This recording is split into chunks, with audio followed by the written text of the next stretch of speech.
क्या है Russia Ukraine के टकराव की जड़? नेटो क्या है? क्यों रशिया यूक्रेन को लेकर इतना अग्रेसिव रहता है? रशिया की डिमांड्स क्या है इस वॉर सिचुएशन को खत्म करने के लिए? इस वीडियो के लास्ट तक आपके सारे डाउट्स क्लियर हो जाएंगे। स्टेप बाय स्टेप हम सारे पॉइंट्स को कवर करेंगे।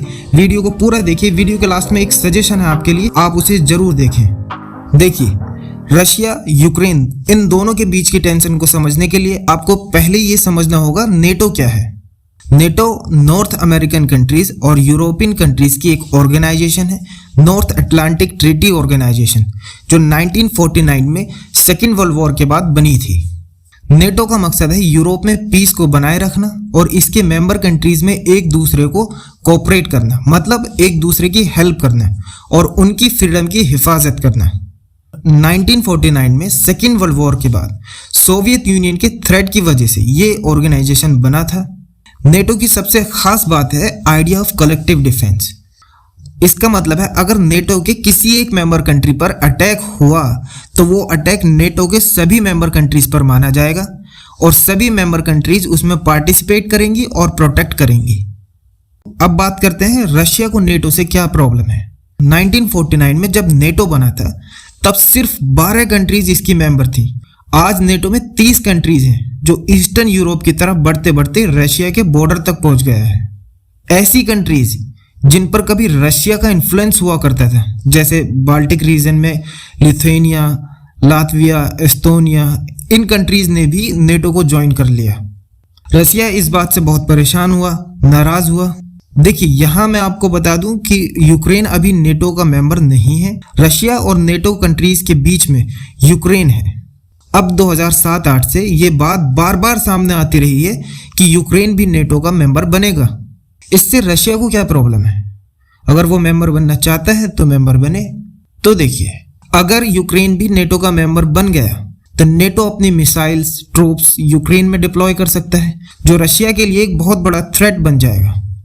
मतलब ये बात क्लियर है कि रशिया नहीं चाहता कि यूक्रेन नेटो का मेंबर बने। अब बात करते हैं रशिया और यूक्रेन के हिस्टोरिकल बैकग्राउंड की। अभी हम आगे देखेंगे रशिया ने क्या डिमांड की है इस वॉर सिचुएशन को खत्म करने के लिए, लेकिन उससे पहले हम रशिया और यूक्रेन के हिस्टोरिकल बैकग्राउंड को जान लेते हैं। रशिया यूक्रेन से 9th सेंचुरी से ही कनेक्टेड है।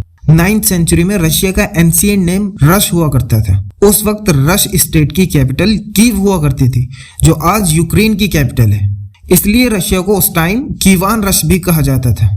1991 में जब सोवियत यूनियन खत्म हुआ, सोवियत यूनियन के अलग अलग देश बने, तब यूक्रेन रशिया से अलग हो गया था।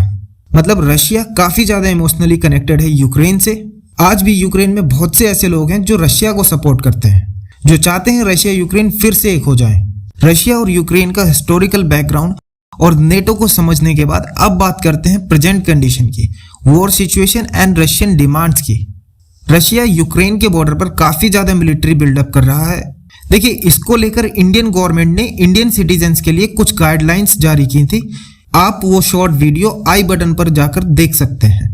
तो देखिए, रशिया यूक्रेन के बॉर्डर पर काफी ज्यादा मिलिट्री बिल्डअप कर रहा है।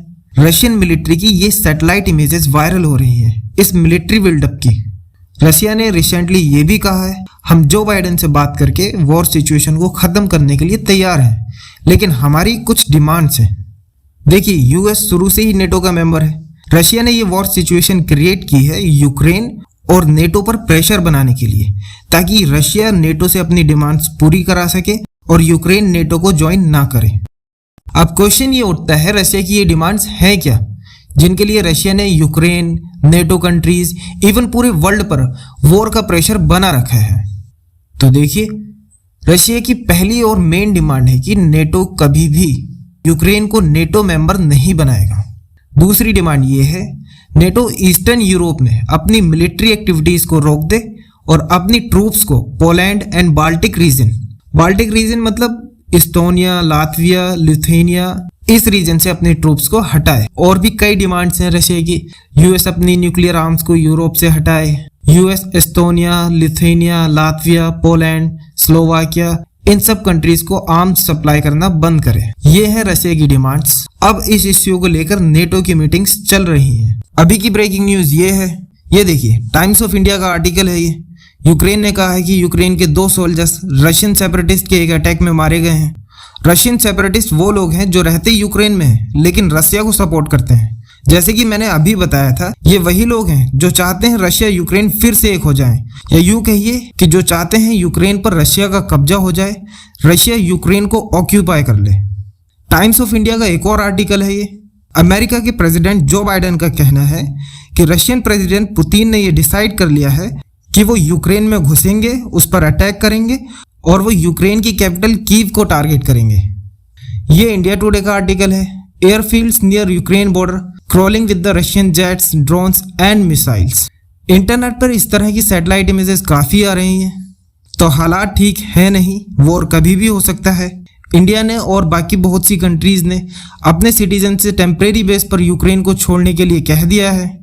फाइनली अब बात करते हैं सजेशन की। सजेशन देने से पहले मैं आपको ये बता दूं, अगर आप कर्नाटका हिजाब केस को समझना चाहते हैं कि ये केस कैसे शुरू हुआ और क्यों सुप्रीम कोर्ट ने इस केस की हियरिंग को रिजेक्ट कर दिया, तो आप वीडियो देख सकते हैं, लिंक डिस्क्रिप्शन में है।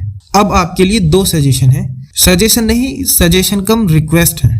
एक तो ये है, अगर इसी तरह आप किसी और इश्यू पर या टॉपिक पर डिटेल्ड वीडियो चाहते हैं तो हमें कमेंट करके जरूर बताएं, वी विल रिस्पॉन्ड यू। दूसरी है कि अगर वीडियो अच्छी लगी तो वीडियो को लाइक करें, शेयर करें और इसी तरह current affair, news and facts में अपडेट रहने के लिए चैनल को सब्सक्राइब करें। May God bless you all.